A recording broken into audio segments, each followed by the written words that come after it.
Well, welcome everybody. I'm Brad Berger. I'm the founder of Ideal Life 360, and you are at the webinar on how to revolutionize your financial advising practice.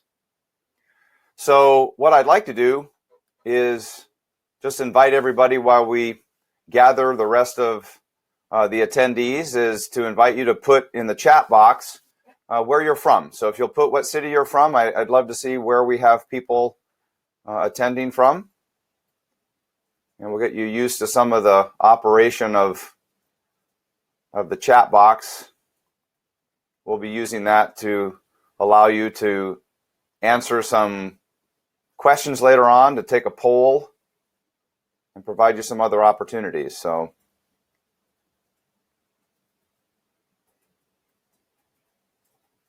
I see we've got a few more people joining. So, all right, we've got Jennifer from Seattle and Carrie from North Carolina, Vladimir from Irvine. Perfect. Thanks, guys. Appreciate that. A few more people jumping on. So for those of you that made it on time, we'll go ahead and get started. So one of the things that I'd love to have you do next is, what do you consider yourself professionally?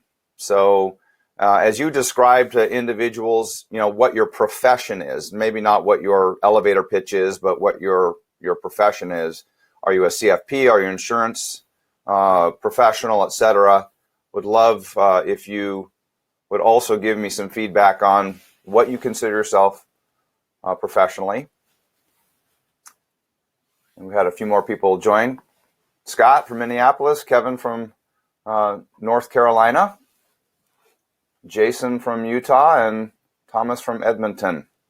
We've got an international group today. So if you just take a moment to put what you consider yourself professionally in the chat box, if you'd like to share that, that'd be great.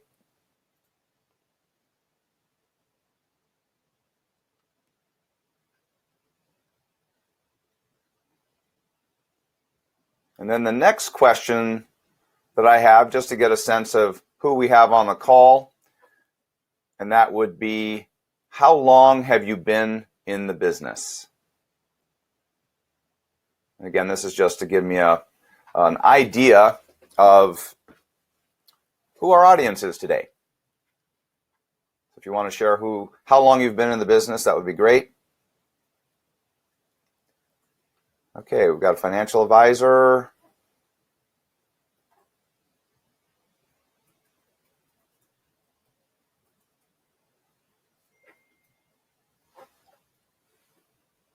So Jennifer says she's been a financial advisor for 7 years. Jason's been in the business 25 years. Good. So we've got a nice variety of experience levels. Kevin, financial advisor, financial planner, 7 years. Awesome. Scott, 6 years. Thank you.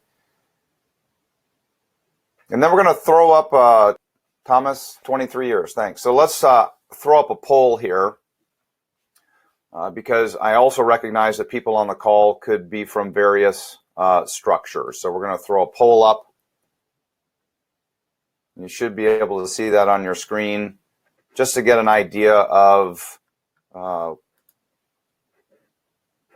you an independent RIA? Are you a hybrid investment advisor affiliated with a broker-dealer only, or other?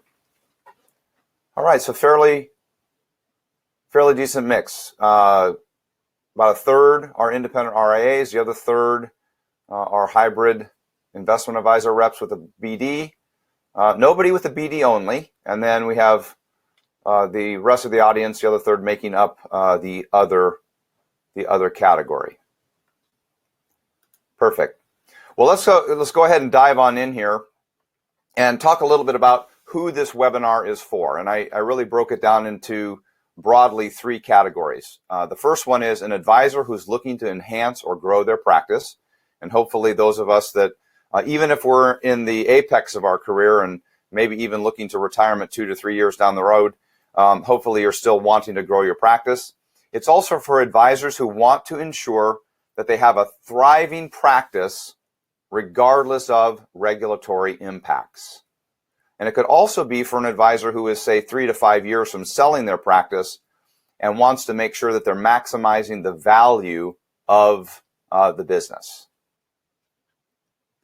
And my promise to you was that you'd be able to walk away from this webinar with some concrete ideas that you could implement in 2020. And so hopefully you're taking notes, you're listening intently, and there'll be a few gems and jewels in our conversation today that you can apply in 2020.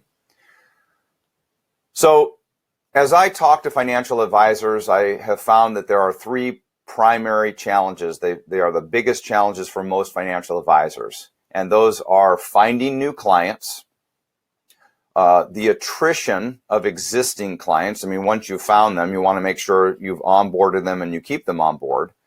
And then the third is enhancing and maintaining the financial value of your practice. I find that for many financial advisors, even though they are to some degree practicing what they preach for their clients, there's a huge store of value in the financial practice that they built, and they want to make sure that they have the greatest value and multiplier when they go to sell that practice or transition it to another member of their team, either internally or externally.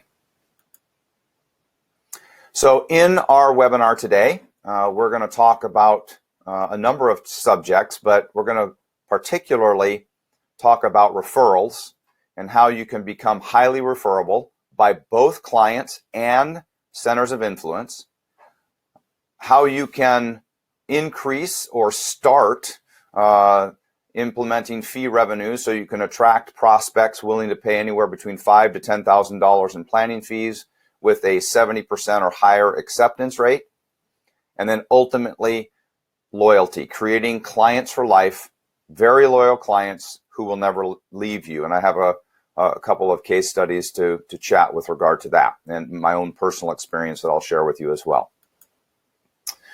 So I learned a little bit about each of you, where you're from, how long you've been in the business, what you consider yourself financially and professionally. So why should you listen to me for financial planning practice advice? Well, here's a long list of my credentials. I am a practicing financial practitioner. I'm also CFP and a Master Certified Integrative Life Coach. I've been an executive trainer for Fortune 500 financial planning firms. I've served at every level in the industry, from advisor to director of advisor operations to managing partner of a comprehensive financial planning firm. I'm a 28-year veteran, practicing advisor of the financial services industry. I have recruited, trained, and mentored hundreds of advisors and their managers. I have a specialty in practice management. I've helped advisors develop exit strategies to sell their practices. I am a published author. I wrote the book, Stop Trying to Keep Up with the Joneses, They're Broke Anyway. I co-host the Seattle Shrimp Tank for entrepreneurs and business owners. I am an ambassador and facilitator with the Vital Longevity Institute. I've developed course content and serve as a faculty member of the Integrative Wellness Academy and other professional designations that I have through the American College. I'm a chartered advisor in philanthropy and a chartered leadership fellow. Why should you consider working with Ideal Life 360's expertise? And that is that I advocate a comprehensive financial planning method and process that leads to strong center of influence and client sources for regular unsolicited referrals. Client prospects that are willing to pay between $5,000 to $10,000 in planning fees with a 70% or higher acceptance rate, and customer retention. So changing platforms and maintaining your client base, that seems to be a concern and or something that's occurring pretty readily in the industry these days. I have experience in purchasing and integrating practices and successfully maintain clients during acquisitions by significantly enhancing the client experience, and develop very loyal clients who will not leave you, clients that stay for decades and bring their children, friends, and relatives. So I wanted to, since we're at the end of 2019 and and I know what these statistics are for the team that I lead. Our team specifically earned over $220,000 in new financial planning fees above the regular recurring revenues, which is, if you do the math on that, is over $7,300 per client average. We onboarded 30 new clients. They were all by referral. 10 of these came from our centers of influence. Of course, these are our attorneys and CPAs. 10 were from current clients. And those 10 referred 10 new clients within the last 6 months. So it was the first 6 months of their engagement and their relationship with us that they were already providing referrals. And in 2019, we very, very rarely lose clients other than to death. We had 100% retention of all of our existing clients. So those are just a little bit of the reasons why you may be interested in a few things that I have to say. So one of the things that I was taught back when I entered the business in the very early 1990s, 1990, 1991, my manager told me that it was very important for me to have my own financial house in order. And the reason that that was important was because I was entering an industry that could be changed overnight with the swipe of a legislative pen. And so I really kept that to heart, and I love this quote from Wayne Gretzky, which is skating to where the puck is going to be, not to where it has been. And I think if I've had any success as an entrepreneur, as a business owner, and as somebody who has operated a successful financial planning practice, it's because I'm constantly keeping this in mind. I'm more interested in where I think the industry is going to be 3, 5, 10, 20 years from now than where we are right now. And the same is true for client acquisition. I'm more concerned about how I'm positioning myself for the clients of the future, not necessarily the clients of today, because we have a very good system in place to make that happen. And where this really comes to bear is the experience that I had in the mid-2000s. And so I was very fortunate to have had the opportunity to work with and train with many advisors that were not US based. These were advisors that were from the UK and from Australia. And I listened very, very intently to the rumblings and many of the changes that were going to be occurring in their nations. And I hearken back to that piece of advice that I was given when I first entered the business, which is the business can change overnight. Just takes the swipe of a legislative pen and you could be doing something different. And that's what I was hearing. And that's why I became intently focused on where the industry was going in our country and how we could position ourselves to have a defensible business model. But one of the things that we really need to do is kind of set a baseline, because one of the things that I find is confusing to many consumers, and it is discussed in the book that I wrote, is answering the question really is, what is a financial advisor? Because most general public does not know what the answer to that question is. And the other one is, why do I need one? So I want to share with you some statistics with regard to this, and candidly, what I think is some good news.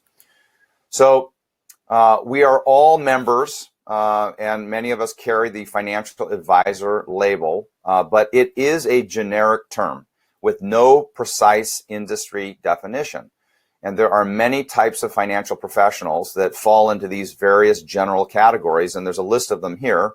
And from what we did in our poll, we see that there are a wide variety of individuals, and that ranges from stockbrokers and insurance agents, tax preparers, investment wealth managers, financial planners, CFPs, comprehensive financial planners, estate planners, bankers. No wonder the consumer isn't confused over all these different terms that are out there.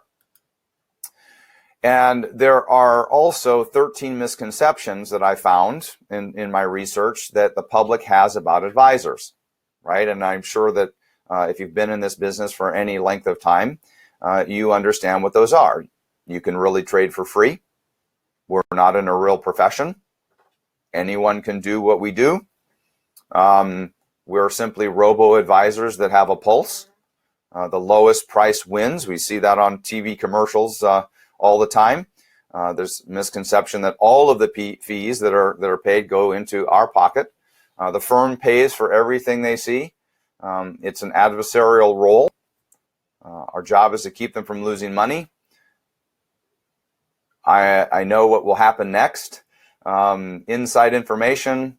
You have thousands of clients, and then a question that a lot of clients have on their mind but aren't necessarily willing to express it. I've got some stories around this that I won't go in this webinar, but it's what happens to me if you retire. But I said that there is some good news, and these next two slides talk about that. At least I think it's good news from my perspective, and that is we are in an emerging crisis of differentiation. This is a FPA Research Practice Institute 2016 survey.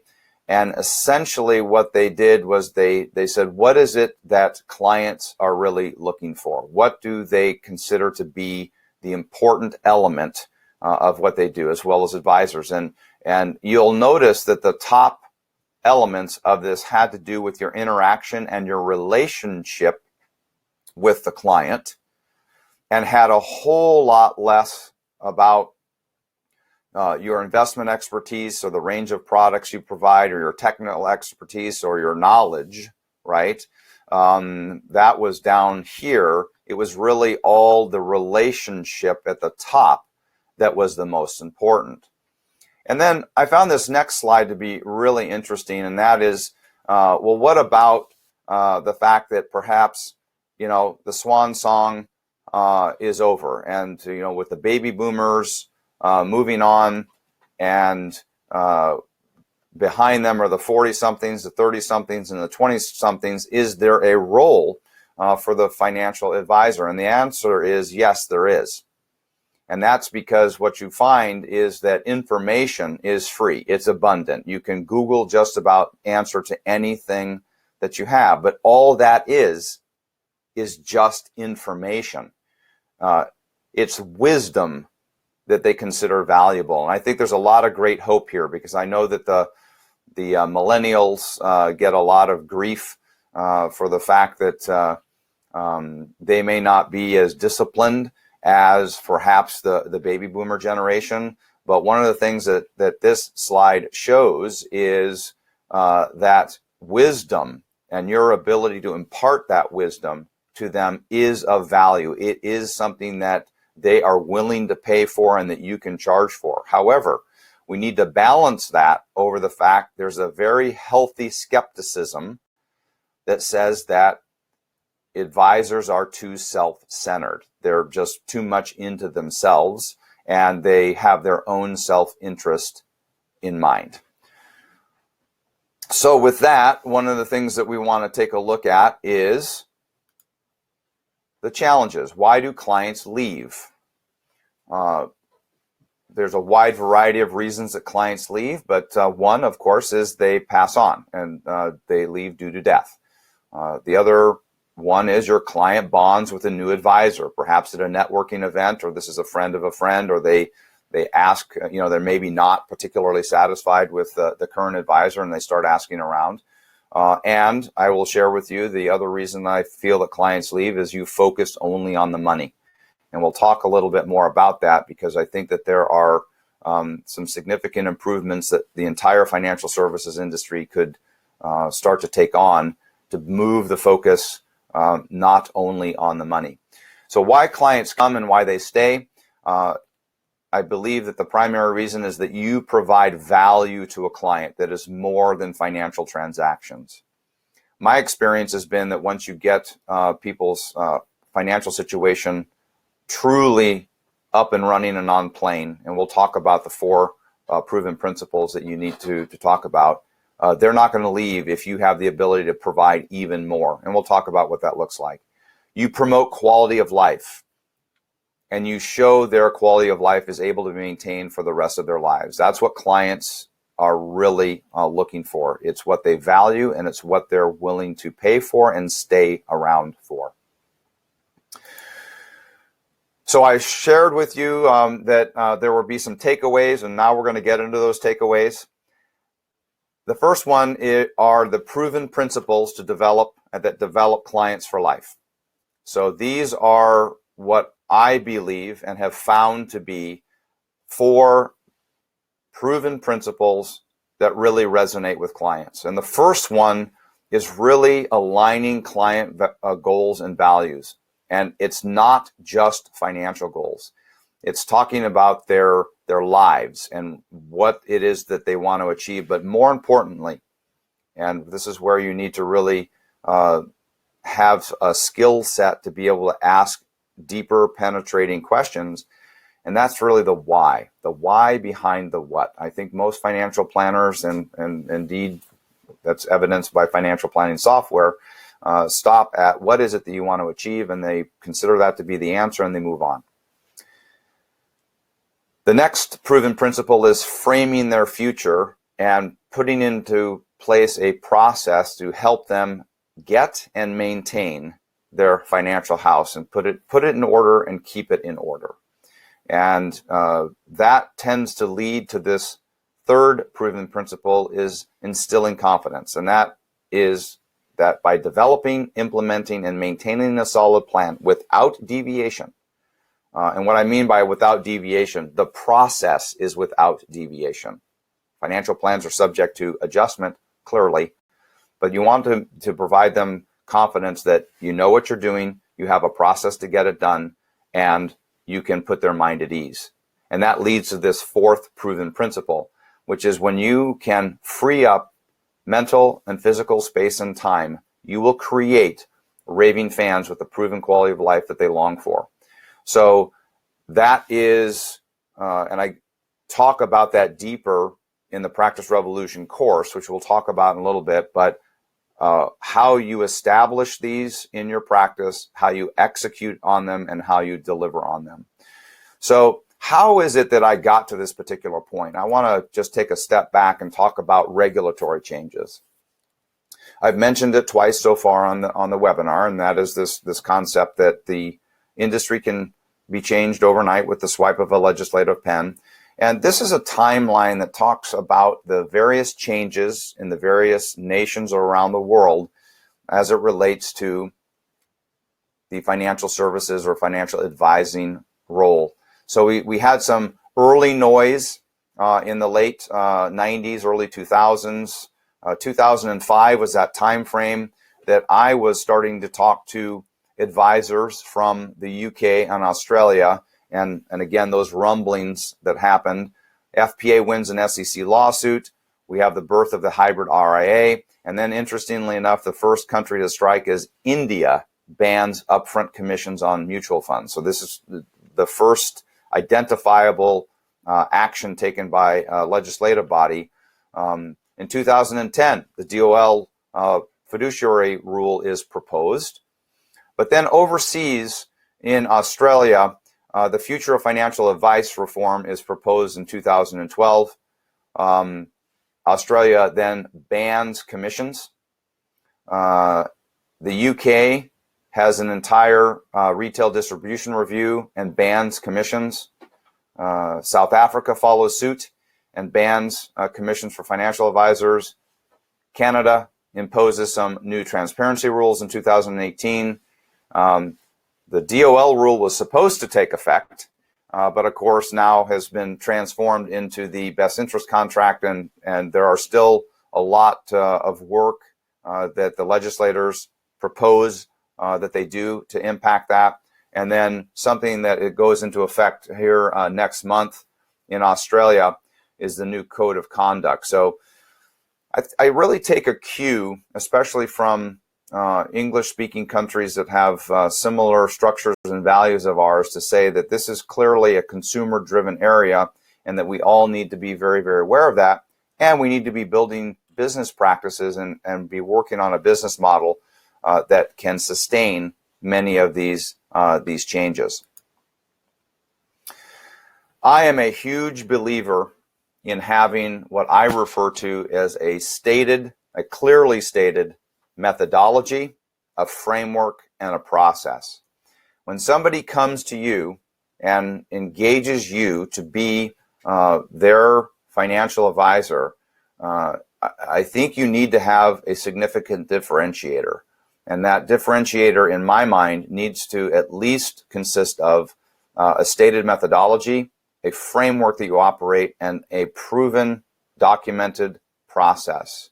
So I'm not going to go through this in gory detail other than to say that this is a process that has been implemented by teams that I lead, and it's been incredibly successful. The framework, of course, or excuse me, the methodology is a values elicitation based process or methodology. The framework, you'll notice, is loosely based upon what the Certified Financial Planning Board, at least at one time, considered to be the 4 primary components of a financial planning engagement: the discovery phase, the planning phase, the solutions phase, and the monitoring phase. And then there's a process that goes on within that monitoring phase, and here are all the elements of that. And this is something that I go into in very deep detail in the 8-week group session that we'll talk about a little bit later. Why being disciplined about applying a process each time will revolutionize your business? And largely, my theory on that is it creates predictable results for the client. And in particular, one of the things that I talk about is instilling confidence in what you do, how you do it, so that you can take somebody through the continuum of what is your value proposition. And I think there are a few things that you, if there's nothing else that you take from this call, that I would challenge you to do in the new year, would be 2 things. Number 1, create an ideal client profile. Exactly who are your clients? And we'll talk a little bit more about that. And the other one is value proposition. What is your value proposition? Mine, when I work with clients, is I help them align their values and their goals. And this, by the way, is a heat map to take them from red to green and blue. Align their values and goals, help get their entire financial house in order. And what I find by doing that is you take them through that, it really starts to instill, build, and provide that the gaining of confidence that the client needs, that basically says, you know what, no matter what happens in the market or the economy or the world, I have the confidence that I'm going to be on track to get where I need to go. And that, when they have that confidence, creates an opportunity for them to free up physical and mental space and time. And that's really what's necessary in order for them to live their ideal life, to live the life that they dream of. And one of the things you'll notice about this, on the left-hand side, it's very quantitative in nature. And as we move all the way over to the right-hand side, it becomes very qualitative. And that, again, is one of the things that I've observed for clients to make them truly clients for life, is they want to know what's next and how you're going to help them. So again, the missing piece that creates client for life is exactly that, freeing up that physical and mental space and time so that they can be focused not on money, but that they know that the quality of their life is not going to be sacrificed, because most people are so focused on the money that they don't really live truly the life that they want to lead. And that's one of our roles, is to assist them in making that happen. I touched on this, and that was that there are 2 things, 2 primary takeaways that I think that you could walk into the new year having established, if you haven't already established. One was that value proposition, and the other one is an ideal client profile. But again, one of the things that I believe that it should be based upon is behavior, not money. In other words, what are the attributes of the individuals that you would consider to be your ideal client community? Who are they and what do they espouse?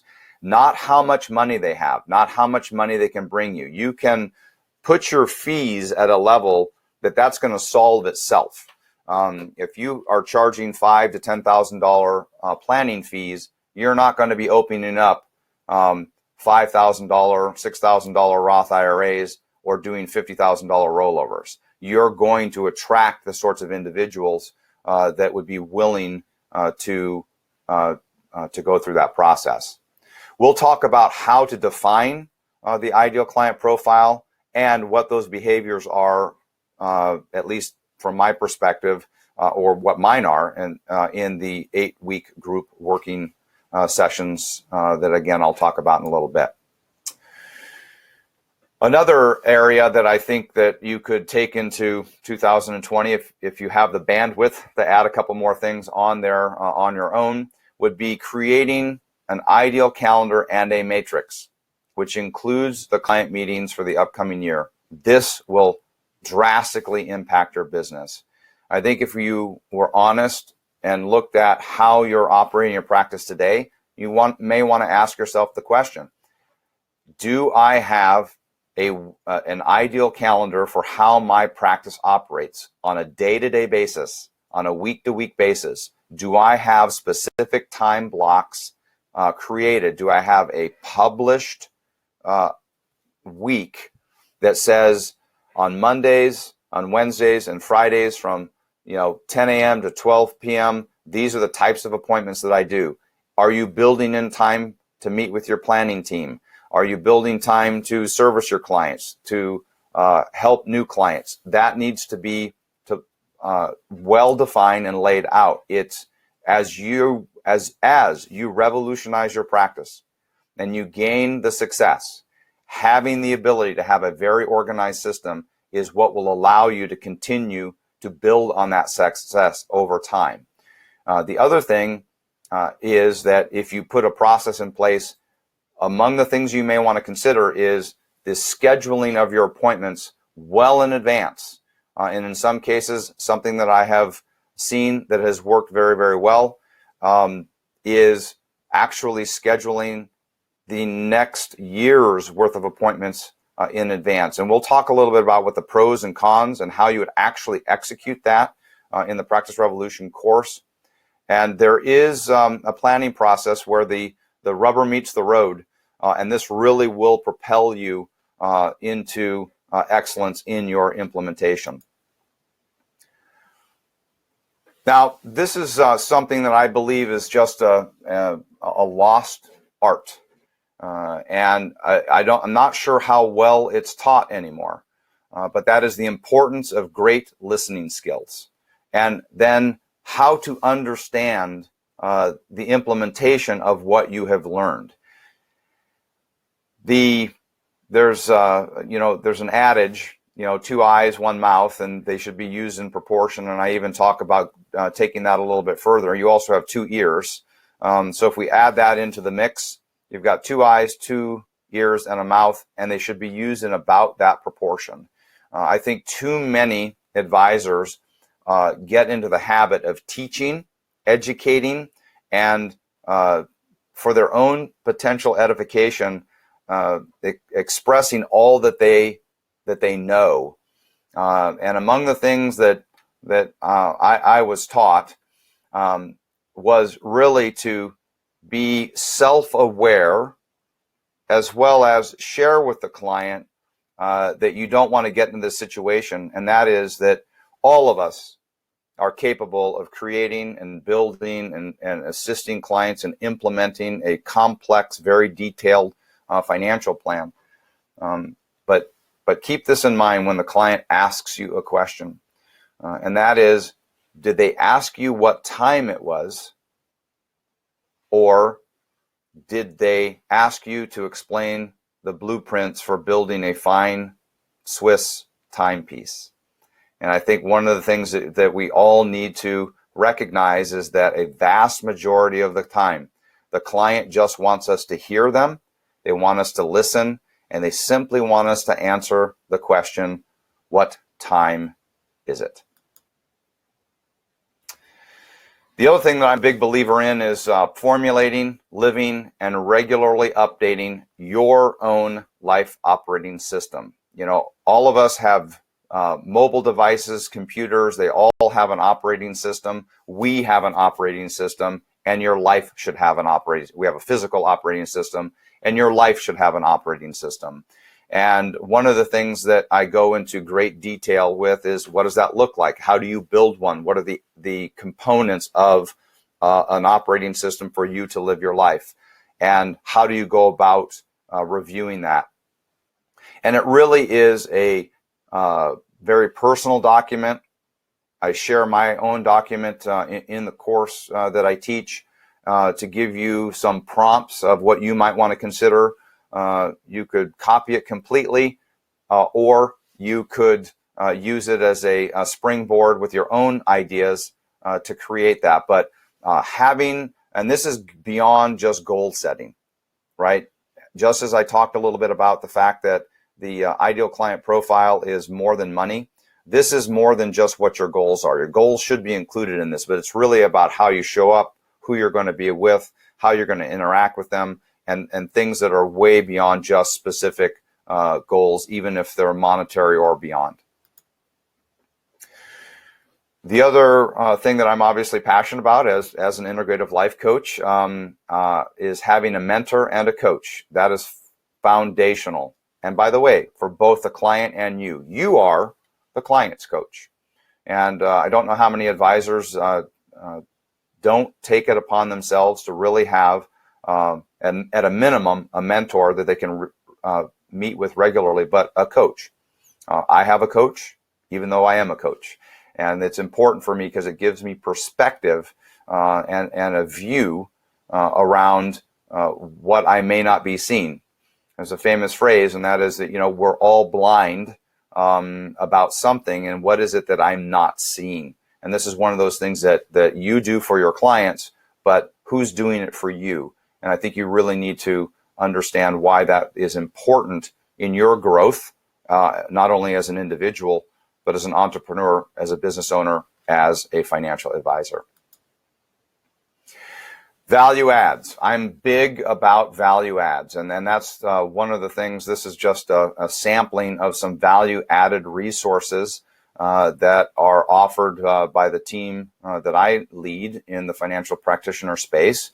And it really gets to that question that once you get to a point where you've moved away from the left-hand side of the qualitative elements of the value proposition, and you move to the right, where it's very quantitative on the left and qualitative on the right. What are you doing to help the client live the quality of life that they want? What are the resources that you have? And my premise here is that you need to develop them. That is an area of development that if you really look at what the major players are doing, these are the huge family offices. These are the organizations that it's $50 to $100 million minimum to even get in.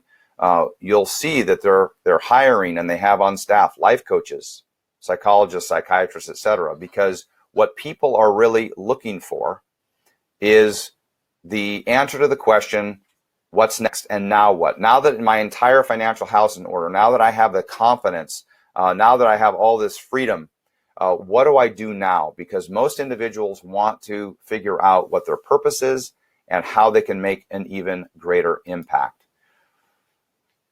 What you want to be known to by your client and your client base is that you are not just a financial advisor. Even though they can't necessarily define what one is, they can just say, I'm not really sure what category I would put you in, but it's not a financial advisor. They are so much more. And here's the list of value adds that they provide for me and my family, my quality of life, and for me to live exactly the life that I want to live. And among those sorts of things, so on my team, among the roles that I do, as in addition to a couple of subject matter expert roles that I fulfill, I am an integrative life coach. And I believe that the industry is moving in this direction. I believe that as we look at where this puck is going to be in the future and skating to where the puck is going to be in the future, life coaching is going to be more and more a part of the financial services industry. And I just want to share with you that this may seem like a lot of information, and it could appear to be a little bit overwhelming. But remember, this wasn't developed overnight. I started working on this over a decade ago, and that's why I bring you this information. So this is the point in time where we talk a little bit about you and you reviewing your practice. We're at an excellent time of the year to do that. We're winding down, hopefully, with client appointments for the year. You're having a real opportunity to get together with friends and family and celebrate, as well as reflect upon the phenomenal successes that you've had, as well as the improvements that you need to make so that 2020 is even a bigger, more impactful year. And that really starts by talking a little bit about what are your processes. What processes do you have in place that are working really, really well? And what processes do you have in place that need quite a bit of shoring up or don't even exist and you need to implement and put into practice? As well as having some systems that are going to help you execute those systems and processes to make sure that you can impact and affect the greatest value in your practice and for your clients. So I've got a little bit of an offer for you here, but we'll start with this quote from Ralph Waldo Emerson, which is, unless you try to do something beyond what you've already mastered, you'll never grow. So even though you may have a significant amount of experience and you think that everything is just going superbly in your practice, I think that we all could agree that there are probably areas in which we could actually practice and improve and implement better. So I'd invite you to impact your practice and your clients by participating in the Practice Revolution and create lifetime clients and take your current clients to the next level. I'm offering a weekly program that runs for 8 weeks. It's once a week.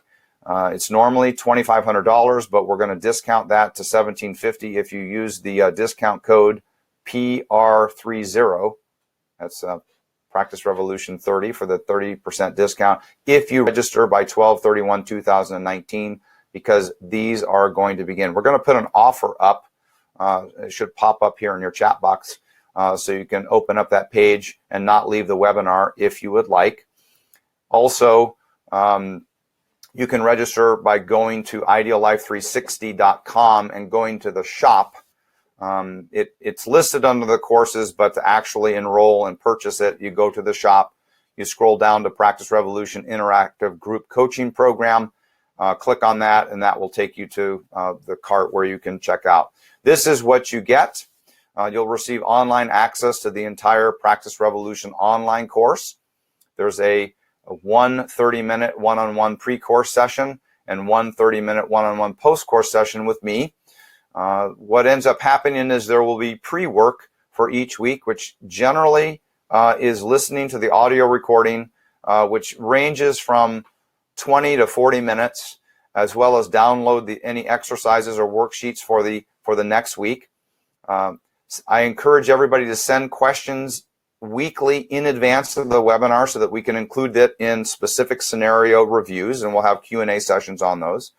And on each week's call, we'll review the course content and some of the specific scenarios, either that are presented by the individuals participating in the online group coaching course, or if there aren't any, I will share with you some case studies and past experience that I have. And it really is structured to focus on your implementation and holding you accountable to do that. And of course, if you miss any of the live events, you'll have access to the live and the replay options. So this is what the structure is going to look like. And of course, this is all described on the website. And the Practice Revolution group coaching sessions, the next series, Q1 of 2020, we'll have 3 dates in January, 3 dates in February, and 2 dates in March. They will be at the same time as this webinar. I assume that if you could make it to this would probably be a good time for you to be able to schedule that to participate live. But remember, you will have access to the replays. The course outline These are the areas that we are going to dig deep into. Week 1, we'll talk about lesson 1, the 4 proven principles. Week 2, lesson 2, regulatory impacts. Week 3, lesson 3, the power of your message. Week 4, lesson 4, instilling confidence. Week 5, lesson 5, developing an ideal client profile. Week 6, lesson 6, we will dive into your ideal calendar. Week 7, these are 2 shorter lessons. Lesson 7, 2 ears, 1 mouth, and lesson 8, modeling client behavior. And then our final week 8, will be lessons 9 and 10, the importance of coaching, and some ideas around some value adds. So you've been a very attentive group. We've been going for about 45 minutes, and I think it's now time to kind of turn it over to you. So what I'd love is if you have some specific questions, we're going to reopen the chat box. The other issue is if you've got a question that you don't feel comfortable putting in the chat box here, and the chat should be enabled, you can always email me directly, and this is my email. I'm the one who checks this. So we'll open that up now. Let's see if we have any questions from our group. And we'll give everybody an opportunity to come back on. Anybody with any questions?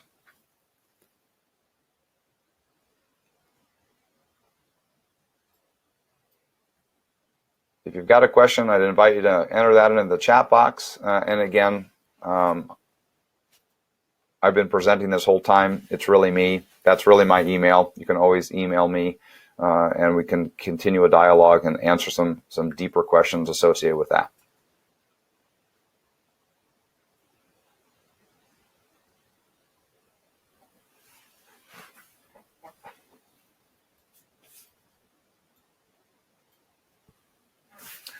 Let's see here.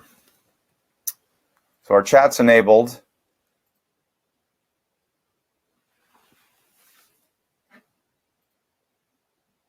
Looks like most individuals are going to take me up on my email their questions directly. I know this group isn't particularly shy, so come on. Any questions out there? And I'll look at my moderator to see if we've got any private Q&A that's coming through as well.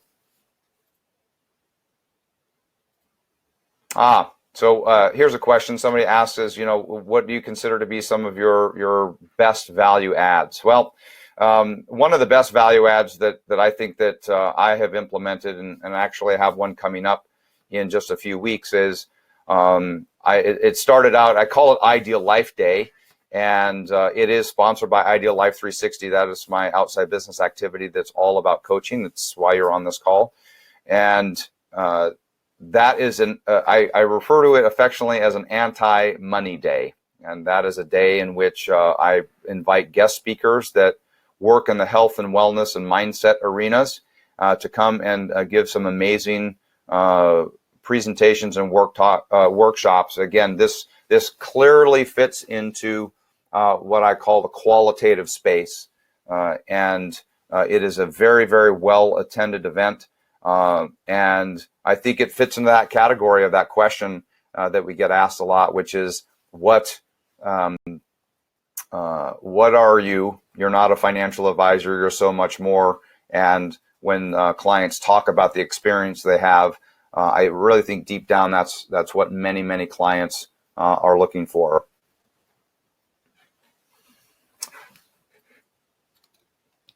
Here's another question that's coming through the chat as well, which evidently I'm not sure if you guys can see these, but what's an example of a fundamental change to somebody's life because of aligning their values? And I tell this story in a signature talk that I give about a client, and among the things that she wanted to do was go on a trip to Eastern Europe, because that's where her genealogy studies had brought her to realize that she had a significant past and ancestry from.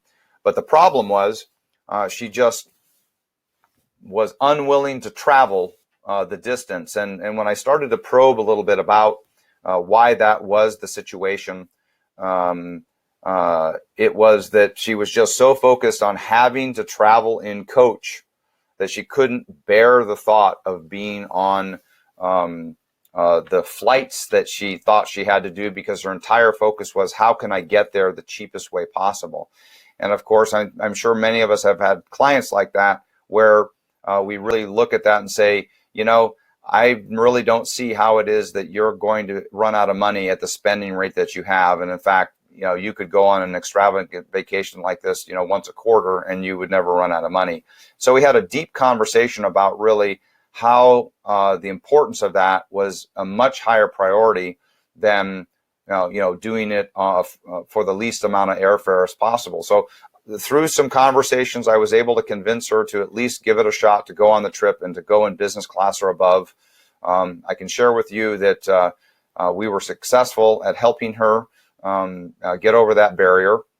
And the next time she came in, the entire focus of a 2+ hour meeting was all about her amazing trip, and that she had already booked another one. And I got to see all the pictures and all the stories from that. And that's one of the things that I it's a story, but I can tell you there are many, many other stories like that.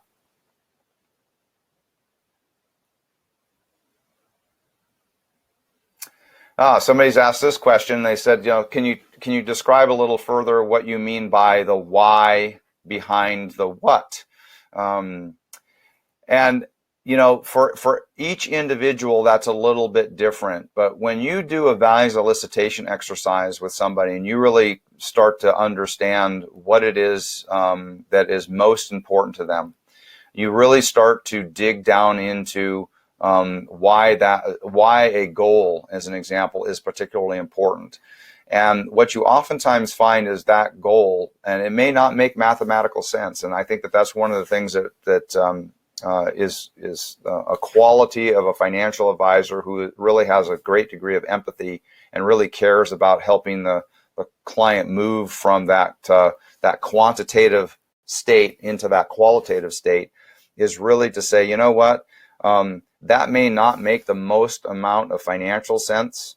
In other words, is that going to optimize the state transfer of the amount of dollars that you pass on to your heirs, when that may be a value that we have or another client has, but for them, it's really about achieving this goal for the reasons that are important to them, is significantly more important. And it may be in conflict with something else. And that, again, is also our role to point out that, as we rank order these and prioritize these, if this is a value you have, if this is something that's truly important to you, and here are the reasons why it's important to you, then we'll support you in making that happen. So that's why I think it's incredibly important, because without that context, I think that we all have the ability to maybe come across a little judgmental because it's not the way we would do it. And I think that that's one of the things that we all have to learn to do better, which is to really sit there and listen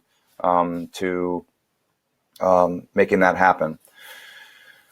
One more question here that came in, and what does it mean to get to get a client's house in order?